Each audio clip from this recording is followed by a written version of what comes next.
Good evening, everybody, Hello, guys.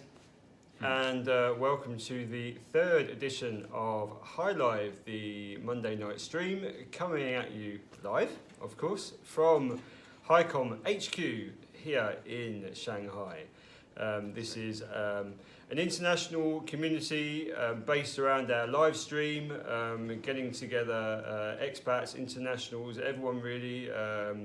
Who is present here in China, who has a business or who even doesn't have a business, and we're here just to discuss a wide range of topics each week. And tonight is our gaming special, following on from the wonderful pet care stream that we had last Monday, where we had some fantastic guests on talking about rescuing dogs and taking care of them and grooming them. Had a wonderful time, but now our focus shifts completely onto a completely different subject altogether, and we'll be inviting our guest on a little bit later, or very shortly in fact, Berkan, who runs the Expat Gamer community here in Shanghai. So Matthias, what's new? Nothing much. The week starts very fast. We had a lot of things to do at work for translation-wise, and we're pretty happy to be here tonight. Talk about something that boys and girls like a lot: gaming. Yeah. Okay, so what were your first gaming experiences, Matthias, as a boy?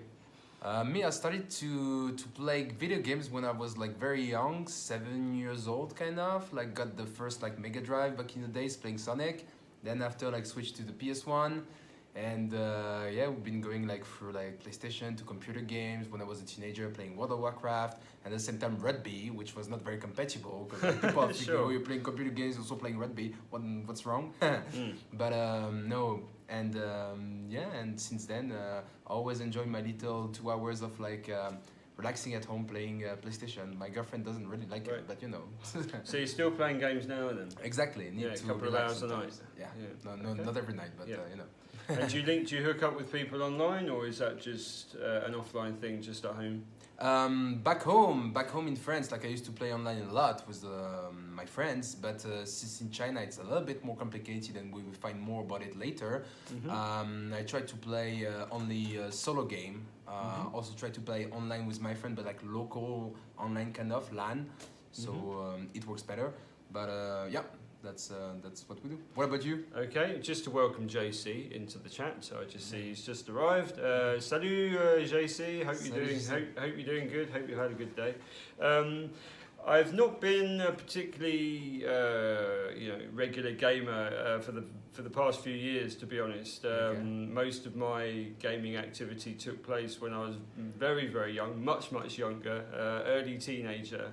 Some of the younger viewers will probably not even recognise the types of consoles that I used to play on, which included the Sega Master System, the Sega Mega Drive, even the Spectrum, I think, before that, which was this tiny little like 48K. I wasn't born there. Yeah, exactly. This was going back to the late 80s, so that's showing my age a little bit. And then I moved on to the PlayStation, the very first PlayStation. Oh yeah, the big one, the white one. PlayStation 1, and so I played. That was like the kind of games console of choice while I was at university. Oh yeah. As well as the N64. One of the massive games around at the time was the GoldenEye. Oh, GoldenEye, yeah. I I think a lot of people talk about that one as being like one of the sort of all-time classics, don't they? Sure. So that got a lot of play in the university halls of residence when I was studying. But since then I haven't. I wouldn't call myself a particularly intense gamer these days. But that's why we've got people on the show tonight who know a bit more about it than I do. So there we are. Okay, perfect. And you always play like console and not like computer games, or? Mainly, just console games, really, just at home. I guess I stopped playing games before everything totally exploded online and everyone started playing against people from the other side of the world. That was a part of gaming that I'd never really got into myself. So yeah, I feel like if I started to get into it now, I think I'd have an awful lot of catching up to do. So it's gonna take you some time. As yeah, well. exactly. And when you're sort of co-running a company, it's not really. I don't think it's gonna happen. You can take a day off and ask the boss yourself. So yeah, I don't know. Okay, but that's great. So I will leave my seat to Berkan, so you can tell us more about gaming and everything. Yep, absolutely. Better. So we're going to bring Berkan on now. So good evening. Thanks a lot for coming in. So okay, so you run the Expat Gamer gaming community. Is that just sort of specifically in Shanghai, or is that do you have people from all over China? Basically, we are not just based in Shanghai, but we are more like all around the China right now, and we are trying to gather all the expats around the China to the one location, which is Expat Gamer. All of them are, of course, gamers, and we all try to play games together, solve our issues together. So these are some of the things we do. Okay, great. And so yeah, just once again, seeing as we're on the kind of background question and how you got into gaming. So was that something at a very young age as well? I mean, I think like every other kid, I also started quite young. Like the gaming was part of my life growing up. But I was not on the console side of things, but I was more the PC person. So my first games were like the original Doom, where I used this I see 2D screen to kill those monsters. Like this is how I grew up basically. Yeah. And from that point on, I started playing online games, and that's where I actually changed it. Things got changed for me, because multiplayer games were like totally different thing than what we played before. And I think since then I've become like a MMORPG person, like multiplayer game genre, and RPG genre is also some of the games that I really follow. I like the games in RPG genre, and role-playing games that like has been really part of me all the way. And I can simply say like this, basically my gaming background. Okay, we've had a couple more people join the chat with us tonight. So hi to David, if you're watching at the moment. Hi, Kevin. Do you know Kevin? Yes. Yeah. These are our people from our community. Hey, Expat Gamers. Great. So Welcome. yeah, and so JC's saying Doom only 30 years ago. Yeah, as I say, we're showing our age tonight. We were chatting. We were having a conversation earlier on in the group about Alex Kidd in Miracle World. So yeah, that's going back to like the late 80s. So before a lot of you guys were born probably. So yeah. Games are part of the life. And so eventually you settled in China after living in a few other countries. Yes, I have been quite international. I lived in a couple other countries, but China became like a final destination for me somehow, because my first time here was 2010. My initial reason for coming here was learning Chinese, because it was becoming a huge power. I was like, I need to be part of this. And I came to Shanghai first time, and I was studying in Fudan University, learning some Chinese. Then it didn't take too long for me, but I left China. But I think like every other person in Shanghai, once you are here, you come back. And that thing happened to me actually. And I came back Shanghai again, did my master's here. Then I started working in the entertainment business, basically, online entertainment businesses. First I was in the live stream side a little bit. Then I got carried to the gaming side slowly, basically. Yeah. So you have done some work in the live streaming? Oh yes, or actually. Is that with Chinese people though? Or? I worked for Chinese companies who are doing live streaming basically, but what they do is that when they want to go global, that's where I came in. Right. I was trying to help them create offices in abroad and trying to hire influencers or streamers basically, because once they want to enter a country, what they want to do first is find reliable streamers. Yeah. Some are going to be famous, obviously, influencers from those countries, but many of them are going to be the first-time tryers. And basically, my mission was a bit of talent manager. I was looking for talents to stream in different countries and basically hiring them for the company. That was my initial position. Okay, a couple more comments in. David was saying that he thinks the best game on the PC was Red Alert. Red Alert Command. Would you got any comments about that, Berkan? I think it's an RTS game if I'm remembering right, and I think it is one of the games was like a classic. Everyone knows it and everyone played it. But again, I'm a really RPG genre person, so I'm more leaning towards like multiplayer games. For me, at least, this is my opinion, obviously. Right. But one of the things that I faced when I first came to China was what the games that I was playing outside of China. Once I was here, suddenly those games were gone from me because I was not able to play due to latency, the ping issues, the servers were not working, and if I wanted to create a Chinese account, the major issue that I faced was it requires a Chinese ID, and I was just stuck there too. So there was so many problems, and I faced this again and again whenever I came back to China, and that was one of the reasons why I started Expat Gamer. I see. Great. Were there any other reasons that you started it? I mean, and how was there any one particular trigger that made you think, right, I've got to do this. I've got to start this group, and I've got to get some people involved and start a community. It was precisely the case. Like I had a one trigger point. I faced this problem for like 5 years, but I never took any initiative to start anything like Expat Gamer before. But what happened to me is last December, I lost my job, which was I was working for a video platform on blockchain, basically. I see, right, okay. And they decided to shut down their platform, and they said, okay, guys, we're gonna lay you off. You gotta find a new job. And I was not too worried at that time because there's so many opportunities. I have a good experience, good background. I can find something. But I even went to holiday right after. Like I was that confident. And when I came back, which is January 2020, boom, there was like COVID-19 everywhere. I was like, oh, this might be a problem for me, and suddenly companies stopped hiring processes, and I was in this state where I was nervous. I didn't know what to do. I was not able to find a job, and I was basically jobless, and I had like certain costs that I need to pay. And what I did was I need to get out of my life somehow. Like the games were my basically solution for this. I was basically forgetting about the real life worries and just playing my games to just a little bit relax, because my personality, maybe I have a little bit of problem with forgetting certain things. Whenever I have some problem in my mind, I have to keep remind myself this, and it makes me basically nervous all the time. I see.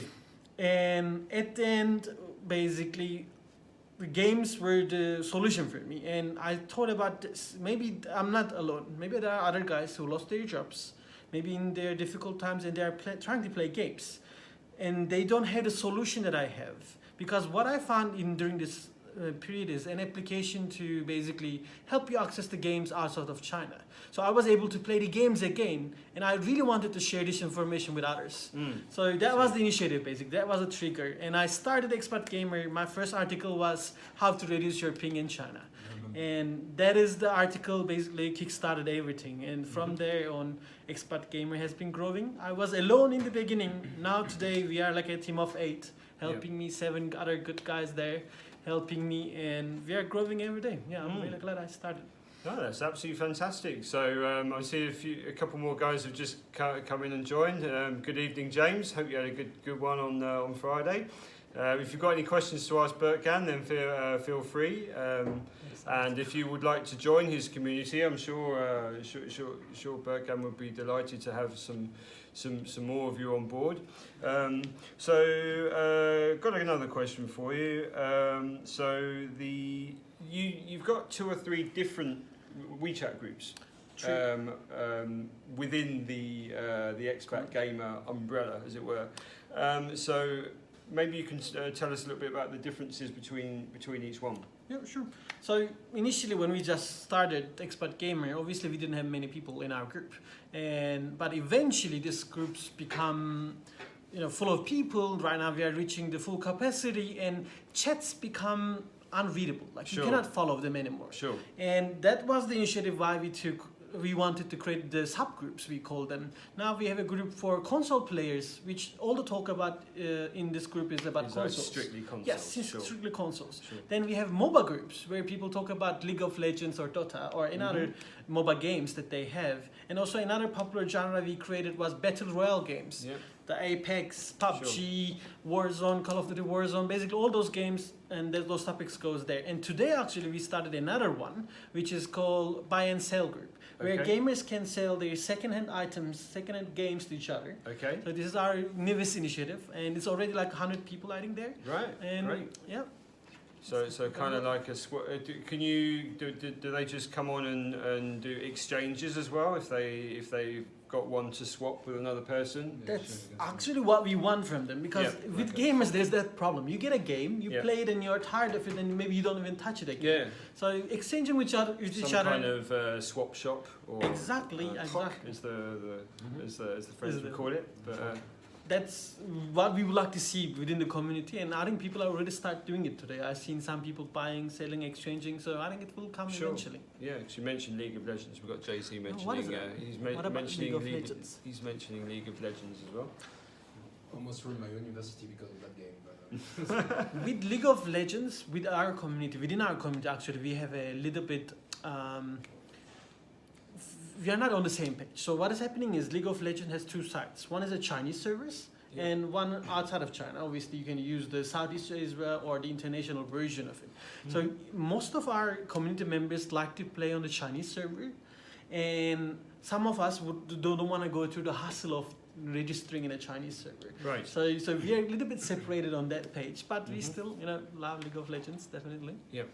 So as you say, so one of your groups is more on the console side. True. And then you've got more of a kind of sort of online one, I guess, or more of a developer one. So we have the one main group, which is we are thinking of adjusting that to a PC group, like where it's PC related or news related, to make it a main group.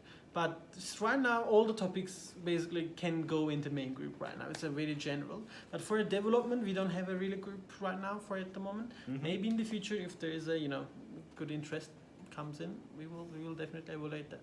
Okay, so maybe on to the next question. So for example, if there are any expats out there, especially ones who are already in China, maybe due to COVID, their teaching gig isn't kind of working out as well as it was before, or they just want a change of scene, or they're looking to get into a gaming position in China. What kind of openings are there for international or expats in the gaming world in China, and which parts of the gaming world are kind of strictly closed off? I think gaming industry in China is quite competitive. If you want to get a position, you need to be really competitive as well. Like if you want to be there, and work hours are strict. They demand a lot from you, and you need to be ready to accept these from the start. Yeah, what would be like a sort of typical day for a young gaming developer in China? So what we do usually is like something called in China is 996. Yeah, I heard that. Yeah. 996 really applies in the gaming industry, and maybe when it goes to like 1010, 910 maybe. So what we do is the first 9 stands for your working starting hour, which is 9 hours. in the 9 in the morning. 9 in the morning, then till 9 at night. Yeah. So you need to work basically your dinner, your lunch, and after dinner you are still at work. You're just stuck in the whole of the office for 12 hours. And you don't have weekends usually, because Saturday is definitely you are working. Okay. And Sundays, depending on your supervisor, your boss, you can be called in. You need to really be ready to, called in on Sundays as well. So gaming industry is a little bit challenging, but it is fun as well. Sure. I wouldn't want to scare anyone who would like to get in. Sure.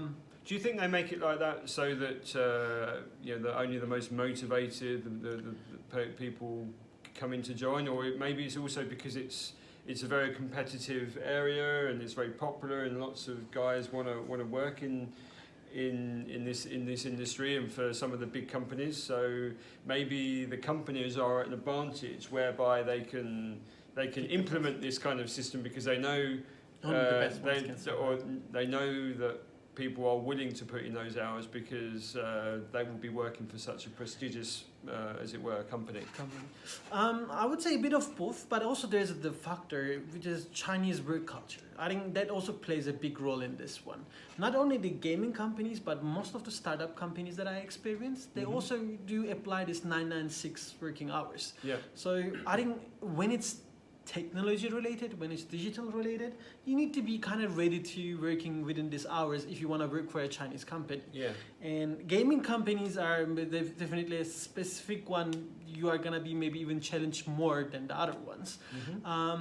But as a position, what I can tell about them, maybe I can mention a little bit of the positions they can get in, within the industry. Usually, what foreigners really do in China is localization is definitely a number one. They do demand lots of people to basically translate or adapt, and also they would like to learn more about the cultures they would like to from the other countries. So you can give market insights. So there is definitely positions in the localization department. For the development side of things, if you want to go full technical, things are a bit more challenging. Why it's challenging? Unless you have proven yourself. Because it's all in Chinese as well. Yes, and there is that as well. Because Chinese also engineers are relatively cheaper than foreigners. Like, the money they get. And if you're expecting a salary which is competitive, and if you want to work in China, aside from the language barrier, you need to be a senior, and then you need to prove yourself with one title or one company. Then you may make your way into the Chinese development way. Okay, I see. So, and are there any kind of positions that are just totally off limits, or more perhaps the senior positions? Definitely. Senior position wise, I know that companies with foreign origins, they do tend to have senior management staff which are from outside of China. I've seen this happening before, but marketing I see usually in the global marketing. That's the one part I see that in the department many foreigners working in. But I think senior departments are a bit more challenging comparing to the other departments that you can look for. Okay, so once again, if you've got any questions out there, then don't hesitate to ask them. Anything on the anything in the WeChat group at the moment, Matthias? No. Okay. All quiet over there. Okay, so we'll move on then. How do is there a difference between what's popular in Europe and what's popular in China in terms of the platforms, in terms of the I don't know, like the attitude towards gaming, or I don't know, just the types of games that people are interested in.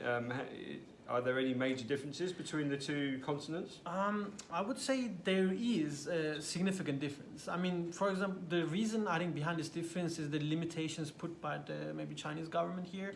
It could be many other things as well. But the Chinese right now player base, what I've seen so far, are more based on mobile games right now. Many may think about there are more PC gamers in China, but actually mobile games are really thriving for the recent years. And in the West, yes, mobile games are doing well, but not as well as China. Sure. That I would definitely like to point out. And aside from the platforms, some platforms want to let's talk about consoles, for example. When the consoles wants to enter China, they need to go through so many regulations. Obviously, there's so many limitations. Obviously, this affects the habits of the players in China because they cannot access it as easily as people in Europe or other countries. But the fact that they can always use Taobao and import these products from away on another location. So I think it may look different from the outside, and yes, there are some certain differences, but I think gamers are still always leaning towards the best games, best consoles. They will be using those platforms and those softwares. Definitely. Okay, so overall then, so in general, the mobile apps have a larger share in China compared Definitely. Mobile games, mobile apps are thriving and much better in a much better space comparing to desktop or PC applications. Things that people can just sort of play anywhere, just on the metro or whenever they're waiting for. They are more accessible, and we know that mobile phones are used everywhere almost in China. I mean, that's what makes them accessible, and they're directly connected to payment platforms, which is also good for the developers as well. If you would like to include any income method within the game that you're developing, which is not that big hassle for you. You can just do it very easily. And also developing a mobile application and developing a game for a PC or console is, when you compare these two, obviously making a small game for a mobile device is much easier and less costly. And when a Chinese developer makes a new game for a mobile app, How is the? I mean, how do they make their money? I mean, what's their main source of income? Is it just through people buying upgrades and accessories and things? Before the approach was try to sell the game. Like I think it was like this until 2000, 2005. Everyone tried to sell the game to make the money. But that approach has been shifted, for every country, not just China. Right now, most of the games you get it for free, but there are in-game purchases. So you sell skins or certain items which can affect the game. So Chinese games actually have a bad reputation in terms of this. It's called pay to win. Right, so, I see, got it. So by paying you get a certain advantage comparing to other players. Sure. And this is quite normal in China actually. Yeah. Like if you think about Europe, if a game is pay to win, player base will leave it like within a month. I see, but it is okay in China. So this is a difference in the culture. So European gamers just prefer that it's all based on merit and exactly your hard work, your hours. Exactly, your hard work, your hours. But it is different in China. Skill as well. They are okay to pay to get a disadvantage. And I played many of the Chinese games, and you will always see this cash shop with like loot boxes, skins, and also boosts. I mean, I haven't seen any game without it. I can say that much. Right, I see. So I'm one final question from me before Matthias takes over, and in fact, I think that is actually so. I asked you how they guarantee the revenue in China, and that was the last one, in fact. I think we'll move on. Matthias has got a few more sort of in-depth, more technical questions to ask Berkan. So. I will step off now and monitor the WeChat group and take it over to Matthias. Sorry. Up. Hi guys, it's me again. So Berkan, me as a gamer, I remember when I first came to China, I tried to play like a little bit like back home, let's say, online with my friends, but it was not possible.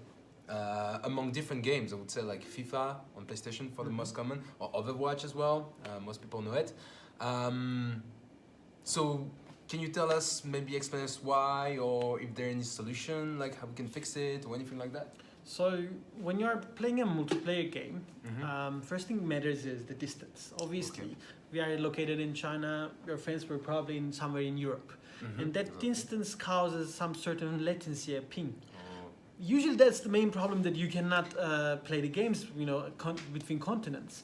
But right now the internet speed is quite good, and it has been developing quite well. So it become more playable actually. It's not like impossible. But in China there's a different case. There's something called Great Firewall. Many of you probably heard about it as well. This firewall adds some more latency on top of the latency we have. So if your ping normally was gonna be 200, in China it becomes 600 milliseconds. So once you have a 600 millisecond, basically once you click, the response you will get will take around like maybe 1 second to respond back to you, and that game is not playable anymore. Yeah, it's not. So what we as expat gamers do is we use accelerators or boosters, we call it, and there are like a couple of different applications. We use usually one called UU. It's from NetEase, and what this application does totally is legal, just in case. Yeah, it's totally legal. There is nothing wrong with them, and you can use them as a foreigner as well. You don't need a Chinese ID or anything. Oh, that's perfect. What you do is you register on this application and you launch it right before you launch the game. So it basically gives you the best ports possible to reach that destination of the game, of the server. So you get the best connection speed, and you won't be having any issues with the... And it works with console and PC? How does it work? So for PC, they have the application on desktop. You can just install it and you can just launch it. Yes, easy as that. For console, they have two options. One option is you can launch it on your PC. And then you can connect it to Wi-Fi through an IP address, direct IP address. So you're basically using your PC as like a hub. And another way they created is they sell a small box, looks like a router, and it's called UU box. Many of the gamers probably know about it, and they sell it on Taobao as well. You just connect this device to your console, then you suddenly have the latency problem gone. And they have like different boxes, if I remember correctly, right? Some of them increasing the speed a little bit more than the other, I guess, no? I think it's more about the connection line they're establishing. Okay. So even within UU, like not every time I use, I don't get the same ping. So each time I think it's establishing a different line of connection. So it really depends on that line of connection, I would say. And different brands maybe have a better connection line and maybe getting a better. Yeah, exactly. I think that's true. Because like you were talking earlier about like the internet speed in China is actually becoming faster and faster, which is true.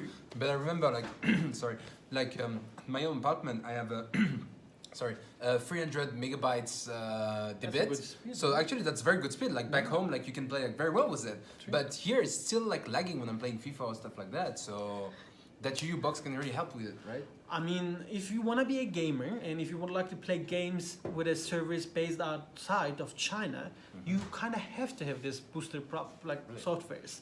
Without them, all the multiplayer games, at least I'm talking about the multiplayer games, they became unplayable.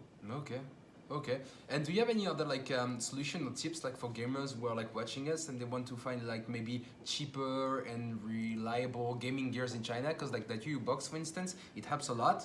I've seen different articles about it because I'm kind of involved in the community. But like for people who are just like not hardcore gamer but they want to play FIFA or like any other game with a friend once a while, it's not working. Do you have any tips or any stuff you want to share with me? I would definitely say that they should look into Chinese brands as well when they're buying any gaming gear. Because we are living in China and there are certain advantages of it. Yes, we have disadvantages maybe, but there are advantages as well. And one of them is in the hardware part. In the hardware part, China has lots of options. So we don't really have to go to mainstream lines like pay 100, 200 euros to Razer brand to get a mouse. For example, I'm just talking about the mouse here. There is maybe a Chinese brand selling the same mouse, maybe in the same quality for like 50 kwai, which you don't know. And as an expat gamer, actually, this is one of our missions. We are trying to cover a brand, an unknown Chinese brand, every month. And try to introduce this brand to gamers and give our like honest opinion. If this is like a good brand that they should try, or if it's like cheap shit, don't even touch it. So you basically like try the unknown Chinese brand, test it, and then recommend it or not to your community. Exactly, that is precisely what we do. Okay, that's nice. Okay, also I got another question. Like it's kind of like a silly question, let's say. But like if I'm from France and I'm living in China and I want to play with my friends who are in France, any game like a multiplayer game, like on computer, on PS4, whatever, can I do it? So yes, how? And if not, what can I do? So if you want to play with your friends from France, the same application that I just mentioned, UU actually works well for you too. So original reason why they created the UU in China was for the Chinese players to play in the servers outside of China. So basically, it puts you in almost in the like same shoes with those guys outside of China. So if you want to play, let's say, a game with a friend from France, in UU, you can pick countries, like where you want to be based in. You can pick US, you can pick Europe, you can pick Asia. Pick a Europe, then you are going to be based in Europe, and then you will be having nice connection with your friends. And so that UU is kind of the magic box, actually, yeah? Yes, it's the really magical stick wand that touched me before, and now it's touching all the gamers. And how did you find it about the UU box? That was actually so funny. So before, I have been looking for a solution. I tried many things. Some software, some tools outside of China, which none of them worked. Then one day, some random search engine, I went to the Baidu and I was just writing Yoshi, the game. And when I just wrote Yoshi, one of the options on the third page, I don't know why I was scrolling that So down. you went very far. I went very far. I just bumped into UU and I was like, what is this? Let me just give it a try. And once I checked it out, and it was like the solution I had been waiting for like for years. And I noticed many of the foreigners who are living here, they don't know about it. Because it's only Chinese, they don't have an English interface. That is the issue. But a good news from here to everyone who's watching this live stream, we are in touch with UU development, and they promised us an English interface, and we are helping them to develop this English interface actually. Perfect. So soon it's gonna be in English as well. Oh, but that's nice. Thanks to expat community, expat gamer community. Yes. So it's thanks to them definitely. Someone is saying that Red Edgar said it was fine, no lag. Maybe you can tell us what you're talking about, like when you're playing some games, because I know sometimes I'm playing, like for instance, Overwatch, and it works kind of fine, and I'm trying to play FIFA with my friend. Yeah, I'm a normie. So you can again play any games in Chinese servers, then you won't be having any issues. But once the game that you play has a server outside of China, then these issues become Okay. real for you. There's also like another issue like for like console player. Like I used to play PC like back home, and now I'm switched kind of to console. For instance, I bought my PlayStation in China, so it's a Chinese PlayStation, and on the PSN I cannot access the whole library of Store. games. Well, so I make a manipulation so I could access Okay. it. But that's something like I wanted to talk about, like, because there are some games that actually not being released in China, or they are blocked, kind of. So do you have any explanation or any tips about that? So for foreigners, my feedback from the community that we have, I usually know people tend to buy games outside of China. Okay. So they are trying to buy games from US that are imported here, Or Hong Kong. or maybe, from Hong Kong is the best way. And I have seen that Shenzhen is being a port for this, like for English games.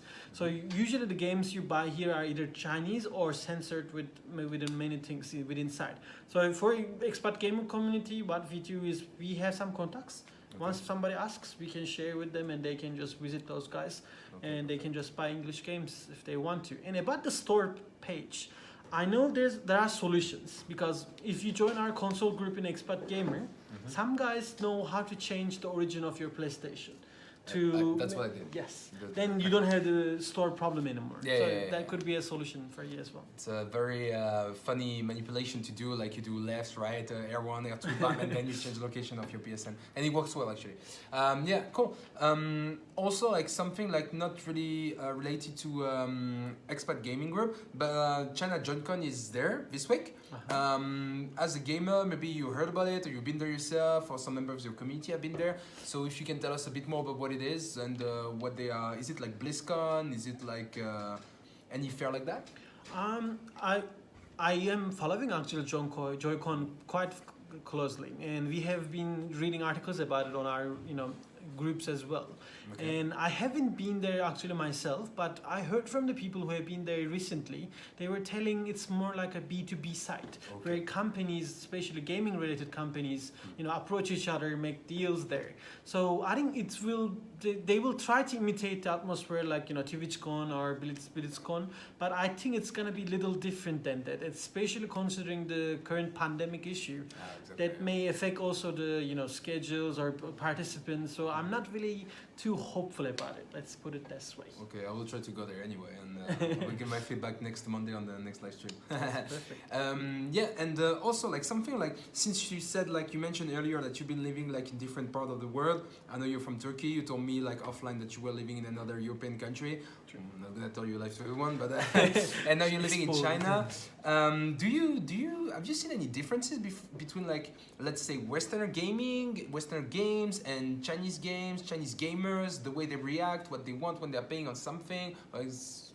Do they shout at each other like? I think we have common behaviors while we're gaming. Like shouting each other could be one of them. Yeah, I would especially on say. League of Legends, like Yeah, because there are moments where you get really excited, where your heart just pumps and you Yeah. just cannot control Yeah. yourself. It's So they just get like like the gamer rage, like they yeah, get into I would call it a gaming rage. Yeah, gamer rage. But aside from that, there are certain differences. I would really like to put it this way. Okay. For example, in Europe or outside of China, if you're gonna talk, users are more on the side of being fairness. Everyone is equal. Whatever I put in, I get rewarded for that. But in China, again, we just talked about this before, things work a little differently. People are okay to pay to get an advantage. So that's actually why many Chinese titles has issues getting abroad and being global, because most of the games are pay to win. And once they go to Europe or US, we don't like it. yeah, we are just like, oh, this game is pay to win. There has been so many examples, even not just in Chinese games, but in Asia there is this trend of paying to get an advantage. So many Korean games, maybe Arcade could be one good example. There was like a MMORPG game, went to the US, the Western market, they big advertisements, everyone was expecting so much from it. What happened? The pay to win came in, and people just left the game. And same happened with the Black Desert Online. People are just like leaving the game again from the same reasons. I think what developers need to really pay attention here is the audience here is not same with the audience outside of China. But that's the thing, though. I think it's getting more and more trendy, like in back home, like in Western countries. That actually, even like for solo games, they are putting microtransaction or pay to get like, I don't know, another gun or something like that that you can actually unlock if you play like a little bit longer the game. Just to make it easier and faster for people. They do that as well. I mean, I think we talked about this also before, which is now you don't really buy the games. Most of the games we play are free to play, which is, I think every game needs to be free. This is what I believe in. And in game shops, if they are not giving somebody a competitive advantage over me, I'm okay with a guy who's next to me getting a skin. But what would be nice, as you said, if I spend 100 hours, if I can unlock that skin, then that's fair enough. Yeah, you know, exactly. give us both the same opportunities. He can pay to get it, and I can work 100 hours to get it. Then kind of it's in the same grounds. I would put it this way. Okay. Because it's actually funny what you're mentioning, because I was talking with someone like also involved in the gaming world, I would say, here in Shanghai, and he told me like the main difference between like Chinese gamers and Western gamers, it's when we are paying for something inside the game, us Western people would like to get an advantage, like more strength or more magic or something like that. Chinese gamers, though, they prefer like maybe like a golden skin or something like that. Exactly. Yeah, so that can be something. I think the short-term goals and the long-term goals are contradicting for the players. Okay. Like as a player, maybe paying a little bit and getting an advantage could feel good. Let's say I'm playing a World of Warcraft and I paid a little bit of money and I hit double than yours. And this feels good, obviously, but what will eventually happen? It is gonna. But what will eventually happen? You will leave the game because I'm dominating you. And at the end, I won't have anyone to kill. Like, who I'm gonna play with? Then, you know, it can suddenly, you know, hitting back to me again. So it's in short run, it looks nice and easy, like everything is fine for me. But for in the long run, every party who's involved with pay to win is actually getting hurt. That's true. That's true. Sometimes I miss the old-fashioned game, to be honest. And that's actually very funny because like offline, like we were talking about like World of Warcraft, because I used to play it as well back in the days in Vanilla and Burning Crusade. So like when I was 16, it was like 12 years ago. And you mentioned me like World of Warcraft, one of your favorite game or one of the game you play the most, and you actually struggled when you came to Asia to play it. True. And you went through that World of Warcraft journey kind of to really like see how you can really play it like back home. So maybe you can tell us a bit more about it? Yes, sure. So what happened with my World of Warcraft life, I would say, because it's a life, it's a separate life that you have next to your real life. Yeah. And I started in Europe when I was living in Germany. Okay. And I was a hardcore player, like, which means you're playing like hours and hours in every day, and you have a guild mates that you play with, and you're basically living in that world in a sense. And what happened is when I came to China after Germany, I just tried to get on the same server. And that time I don't have any application like you. Boom. I had the server latency issues. I had the ping issues. I was like, what can I do? Is there like a solution? Then I saw there is a Chinese version of it. I was okay to lose my everything in my character. I'm okay to open a new one just to play the game. But then I saw the Chinese ID is needed to open a character in Chinese servers. Then I was okay, what am I gonna do now? Then I gave up. Then after finding you, I get back on the WoW again, obviously. Okay. And then logically, I tried to close a server to China, which is the Taiwan was the closest one. Yeah, so you get the best ping from there, even with you. So I get on the Taiwanese servers, everything is fine, connection is nice. But when I start playing, the people that I was interacting with was Taiwanese people. Okay. And they do speak Chinese. Yeah, different one. And a different one. And plus, the rest is different, no? Yes, that become a problem because imagine the quest in World of Warcraft, like a shrine of daggers, blah blah. Yeah, now you need to know this in Chinese to respond it. No, I cannot imagine. Yes. So it became unplayable for me. Basically, I gave up quickly. Like after a month playing in Taiwanese server, I had to quit and I just changed to my server to US servers, West Coast US servers. Okay. They get also good latency from US servers to here. Yeah. And I'm playing in a role play server. Okay. Basically, everyone is role playing. We never talk about real life there. And it has been going well since then. But you lost your character, like the one you spend like hours, days, months, years even sometimes to build like back in Europe. Once you change your account, everything is gone. Okay. That's the bitter bit, let's say. I had to bite my account and leave it at that. But for all the World of Warcraft gamers who are watching us, use you. There is actually a good community in right now. I know because of the Expat Gamer. In China? Yeah, expats playing in a Chinese server. Oh, really? Yes, and they are quite actually. They have a guild and they are like doing raids together. Oh, So really? there's a community, and if anyone would like to join the WoW community in China, please join our group, and we can direct you to the right channels. We got the QR code of Berkan group in our High Live group chat, so you can find it there, and we will also post it after the live stream as well. So Yeah, you know how to put QR codes on quiet. yeah, so sorry for that, but yeah, maybe we could have put it on the TV behind. It's not really directly. Probably on it, to recognize it. but yeah, it's gonna be on the High Live community group, so you can find it there. Okay. Also, okay, cool, very cool. So ChinaCon, you said it's more like B2B based. I will check that this week, and I will let you know about it. I would love to hear about that. Yeah, maybe we can go together. Yeah. We should maybe give it a try. Speaking of going on there on Friday, but yeah, not a date. Huh? Going there, like, just two friends. Yeah, okay. And so you said you're from Turkey. You've been living in Germany before, and then you came to China where you were studying Chinese and everything, and then you create Expat Gamer. But what was the real purpose to create Expat Gamer? Like, were you not overwhelmed by the popularity and the success it has gotten? How do you actually manage like 4 different group chat full of 500 people each? How is it possible? Full of gamers.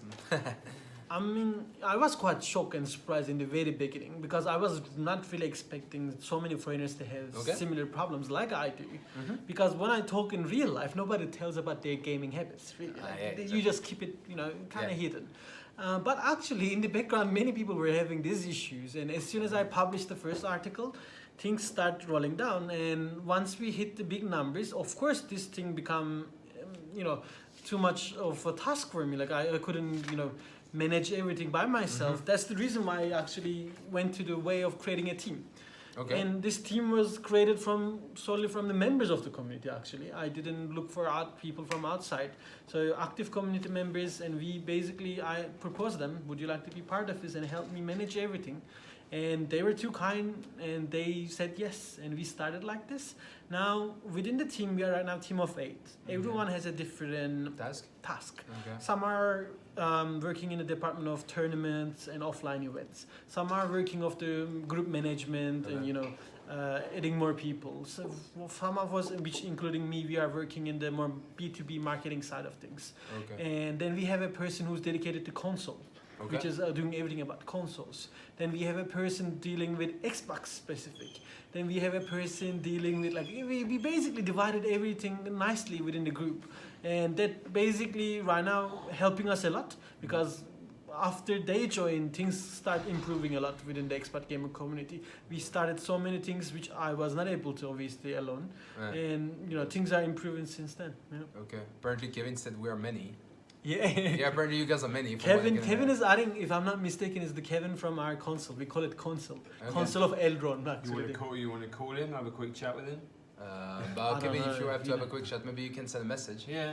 But also, my question is, all of this, you mentioned you were 8 people, right? Yes. All of those 8 people, sorry, they are doing it on their free time, or? Yeah. So Expat Gamer was not a business, or there was it was not done as a business. It was a personal gig that I do on the side. My only goal was to write an article per day. And I have been doing it since I started Expat Gamer. Okay. And we published, I think, 110th article, today, if I'm not mistaken. Wow. So we are going for almost 3 months. We're quite new too, actually. And what is happening about this is people are dedicating their free hours. Some are teachers, some are doing students. Everyone is actually have some other things going, but we are all pitching a little bit of our hours into the Expat Gamer to get Expat Gamer in a spot where we can quit all our jobs maybe and put everything behind and just full in with Expat Gamer. That's the goal. Definitely, that's the ultimate goal. Because that was actually my other question. And Kevin, how should she, Kevin? Better to study hard. So that actually kind of answers the question I wanted to ask you. What's going to be the next step for Expat Gamer? It's really make something make a living out of it, or just keep it casual, or what are you guys planning? Right now, actually, we had a big meeting today about this topic. So I can actually answer them nicely. First thing, we set our goals in two ways. We put short-term goals and long-term goals. Long-term goals being like, achieving great things, like creating an office, creating a company, maybe like these kind of things for the Expat Gamer. But we are more focused on the short-term goals right now.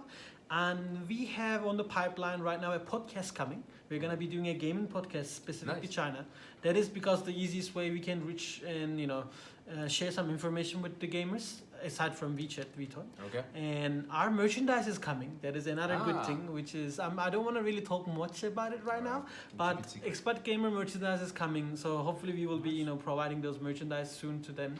And we initiated our sell group today, which is buy and sell secondhand. Group was just created just today, so that is over there. And we are looking to do some offline events. Cool. Right now we have a Call of Duty tournament, already being arranged, and it's gonna be in the first week of August. Cool. It's gonna be online tournament in China. Online tournament. Yeah. So basically, you can attend from anywhere in China. My guess is.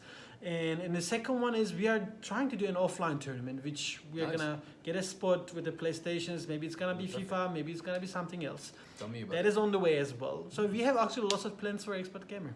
And we got a question from David. David says, "What's your opinion on YY.com gaming session?" I guess So.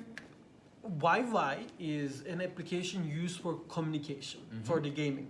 So if you are a player from Europe, probably you're using something TeamSpeak or Discord. And these two applications are both having issues in China. So Discord having a problem of you cannot launch it without a certain softwares in China, it's blocked. And TeamSpeak you cannot download it, but once you download it, then you can use it. So they are both kind of giving you problems. So in China, obviously, they don't use these two, and what they do is they use YY, or there's another alternative actually called UU voice comms. UU also has their voice comms. These are basically just voice channels where you can join with your teammates and play the games together and just communicate with them. So as an Expat Gamer, we don't use the YY, we use the UU voice comms. So whenever we play games, everyone get on the chat room there, and everyone is on the voice comms, so we have better communication. Okay. Because in-game communication is not too healthy. You may all know from different games. Yeah. There will be a troll screaming. Anything can happen, and so that's why we have our dedicated channels to communicate with each other. Okay. So David, you got your answer. I hope. I guess it was the. If you have any more questions, feel free to ask it. Okay, that's very cool. And so something which is very, very trendy now, especially this year, it's the release of the new PlayStation and new Xbox. And what do you think the release is going to be in China? How is it going to look like? Do you have any opinion about that? So for PlayStation, the release that they give is the Holiday 2020. They played very smart. They didn't really put a date because once you delayed it, it's kind of, you lost the charm. Yeah. So they said Holiday 2020, but it could be any holiday. But we are guessing that it could be, Christmas holidays coming. We have a couple more months till there. But usually whenever they launch a new product, it doesn't matter if it's a PlayStation or Xbox, it usually takes a little bit more to come into China officially. Okay. That is the officially, because it needs to go through the regulations and it needs to get approved. But I'm pretty sure as soon as it's launched, people in China will be able to find it from different sources. That is going to happen. I don't worry about that. I'm not worrying about that. Yes. And in our community too, many people are so hyped about both of these, consoles, because they're bringing in new generation in gaming with new quality of graphics card and new processing devices, so we will be able to play games that we were not before. But there's a bad news with it, which is the game prices. I don't know if there are anyone following here. They are increasing the game prices for PS5. So the prices you may have already, you may thought PS4 games are 200 kwai, it's too expensive. Get ready, it's maybe 500 with the PlayStation 5. Gosh. So there is a big debate going on for this. Is it okay to rise the prices like this? We will all see, I guess. I think they're gonna just experiment in the market first, and according to feedback, they will just react. But they're also releasing two kind of PlayStation 5. One is going to be for only online, right? When you can buy a new game only online, and the other one you can buy your game offline. Normally offline games are more expensive. True, because you have the cover. Also, there are special editions you can get with the offline. I think people from the new genre, new era, I don't know if it's called Z generation, I think, but newest generation, let's call it, they will be more okay playing with the online version of it. Like they don't really need the CD to have it. Yeah. But people like a bit behind like 90s, I think they will still go for the CD Yeah, people like that, versions yeah. because we always like the feeling of having that, you know, game and like Yeah, the right. opening that cover and getting the game out. I think that's a part of the experience. Yeah, exactly. But yeah, I totally agree with you. But like, I'm just gonna share something personal that happened to me last time. I went to an offline store like to buy the Dragon Ball, whatever, last time. I paid like 350 RMB. I was like, oh, it's a bit expensive, but still I want it. So I buy it, right? Because I want the cover, I want to fill the CD, put it on the PlayStation and play. And then I went online and I realized it was like 60 RMB online. I was like, oh, nah. So now, no more offline games for me. Even though I was born 91, it's finished. No more. Yeah. I think it's definitely right now. Actually, on the PC side, the situation is quite similar. Oh. Right now, there is a Steam, which is the like major gaming platform, but there are many other options right now. There is Uplay, there is Epic Store, there is GOG from Google. So there's like many options like this. So what you want to do is you need to really check which one has the cheapest price. Obviously, why buy from that platform? I think that was unfortunate for you. Yeah, well, That's what I can say. I would say. And also, like, China is launching its own Steam system or something like that? Yes. We heard in news recently that they are localizing the Steam that we have from the Valve. Wow. So basically, right now you can use a Steam, even though it has some issues within the Steam. It's acceptable. Yeah, it is playable. You can install the games, you can purchase the games, payment works. For payment, I can give some tips after as well about the Steam. But right now, what they're talking is to make a Chinese Steam. Basically, it's gonna be a Chinese version of it. Probably you will require a Chinese ID to even register that. It's gonna be similar to the games here. So they're localizing it like 100%. Probably it's not gonna be accessible to people from outside of China. Okay. This is the recent news, but nothing confirmed. We don't know much about it yet. Just they tell that this is under development and it's coming. That's a major step on, though. Like that's a big thing. True. And also, like, I want to ask you something. Okay, so in the Western world, I would say like we are more playing like computer games or PlayStation games, or console games. But when I go back home, like in France, I don't see much people playing on their phones. Like, or maybe they're playing Candy Crush or like Angry Birds or some like very simple games you can play like 2 minutes in the subway or like anything like that. But here in China, mobile phone game, it's the thing. True. Everyone is playing like for hours and hours. You can see them at the restaurant, like sometimes even the cinema or in the bus, everywhere. Maybe do you have any idea about what's the difference like between like Chinese people playing phone games and they are not very popular on the other hand in Europe? I think the first thing is Chinese people are, working quite hard in terms of the working hours, as we just talked. 996 issue, for example. So you are not really staying somewhere to sit down. So you are actually a mobile person. So That's true. directly you are like more in touch with your mobile phone more than anything. And when your working hours are that long, and when you are like spending so many hours in the office, obviously you need to like kill time with using different tools. And I think mobile phone becomes your best friend in that sense. And here they really take it to the next level though. I think mobile phones are more reachable in terms of price, and more people can access them easily. And there are more games available definitely in terms of Chinese games here I'm talking. And this take it to the next level. Now, all the games that I see in China, now even they have cooler systems for mobile phones, liquid cooler systems. So what you do is there's a patch that you stick behind your phone, and a liquid runs through a cooler, so your phone doesn't heat up, and so you will always have the cool phone, so you don't have any issues with the playing game. Not only that, then you can like connect some controllers, which is a button simulates the touch on the screen, so you can shoot more accurately in the games. So I think this trend started with PUBG Mobile in China. Like yes, with the Tencent bringing the game and making it a mobile version. I don't really seen anyone playing PUBG on desktop here. Like it's so crazy. That's true. I've never seen it. Yeah, Everyone exactly. is playing on mobile. Like it is that spread right now. And is it a good trend? I think it is, because I think mobile phones are the next generation of devices in our lives. Like right now, whenever I use my laptop, it feels like it's from the old generation. Like consoles and mobile phones are replacing that like slowly. So I think it's the direction that we all gonna go at some point. Okay. Okay, and also maybe like cell phone, mobile phone here are like very like used in every life. Like I mean, you pay with it, you order food with it, you order your groceries. Like back home, we don't do that, right? No. So yeah, it's really like an extension of our body, kind of. Yeah, it's just like the life management system, I guess. Yeah, exactly. Whenever I mention to my friends back at home, I'm like telling them I don't take any wallet with me whenever I go somewhere. No, we don't They're like, anymore. how come you don't take a cash or credit card with you? I'm like, crazy, we don't use those in It's been China. like that for a year or two now. Yeah. Just Yeah. take the phone It's and insane. you're good. So. And last time I was back home, I forgot my wallet, and my friend was like, "Oh, forgot my wallet. Oh, you trying not to pay?" I said, "No, sorry, because like back Good in excuse, China, though. yeah, right, exactly, right." But I was like, "No, in China we always use our phone."